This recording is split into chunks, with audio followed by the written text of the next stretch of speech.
So I'm in camp. This story goes back many, many years ago, before email and before, maybe even before faxes, I'm not even sure. And I have to get a sefer from someone to tell a story about a certain thing. He said he's sending it over with his workers that work in the kitchen. Fine. So I'm down the road and I'm waiting for them to show up. And every time a car comes by and I'm looking in and they're looking at me, and I'm there and I can't call, there's no cell phones yet. And I'm walking back and forth, and finally a car pulls up, and there are these four real menacing looking guys, and the guys that look like they eat bicycle chains for breakfast, you know what I mean? Like, you don't want to mess with them. They don't look like they have the sefer for me, and they pull up a little further. And then I see things you only see in horror movies, in novels. It's not supposed to really happen in real life. There's a counselor there with little kids waiting for the school bus. There's the day campers.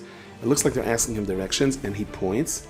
And as he's pointing, they grab him and they start pulling him into the car, and he starts screaming. And I'm the only one there. I can't believe it. I like telling stories. I don't like being in stories. And I run after this car, and I'm trying to pull the guy out. And they're trying to pull him in, and I'm trying to pull the guy out.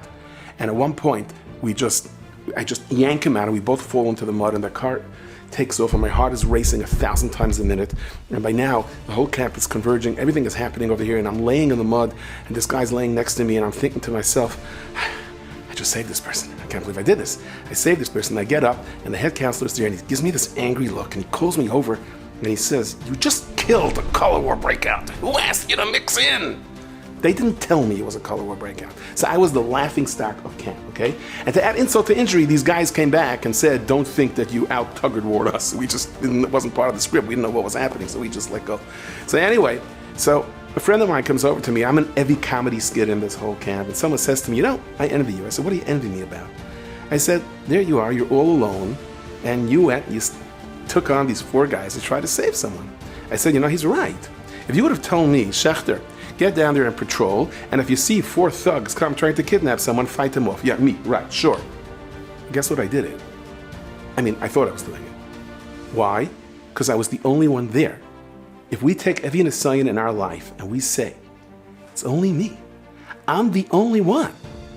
Hashem has orchestrated this for me. Hashem can turn over an entire world, Oisei Makam, Oisei Isha, to come back to a certain set of Nisayan, set of circumstances.